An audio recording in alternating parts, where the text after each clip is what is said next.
প্রিয় দেশবাসী,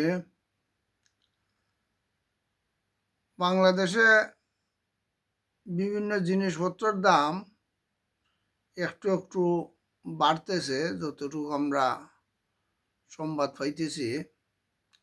তবে সংকট একটা দেখা দিয়েছে গ্যাস। যেহেতু এখন গ্রামগঞ্জে সারা বাংলাদেশেই গ্যাস সিলিন্ডার দেয়া রান্না বান্না করা হয়,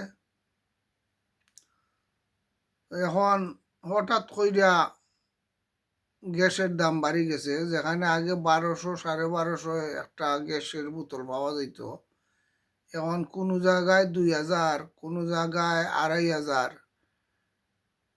এই ধরনের দাম। এই সিন্ডিকেটটা কেন তৈয়ার হয়েছে এটা সরকার খতিয়ে দেখা দরকার। কারণ মানুষ এখন আগের মতো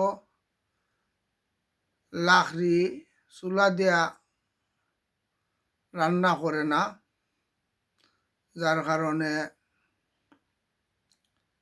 অতি জরুরি গ্যাস, এবং গ্যাসটা সাধারণ মানুষ সুলভ মূল্যে পাইতে চায়।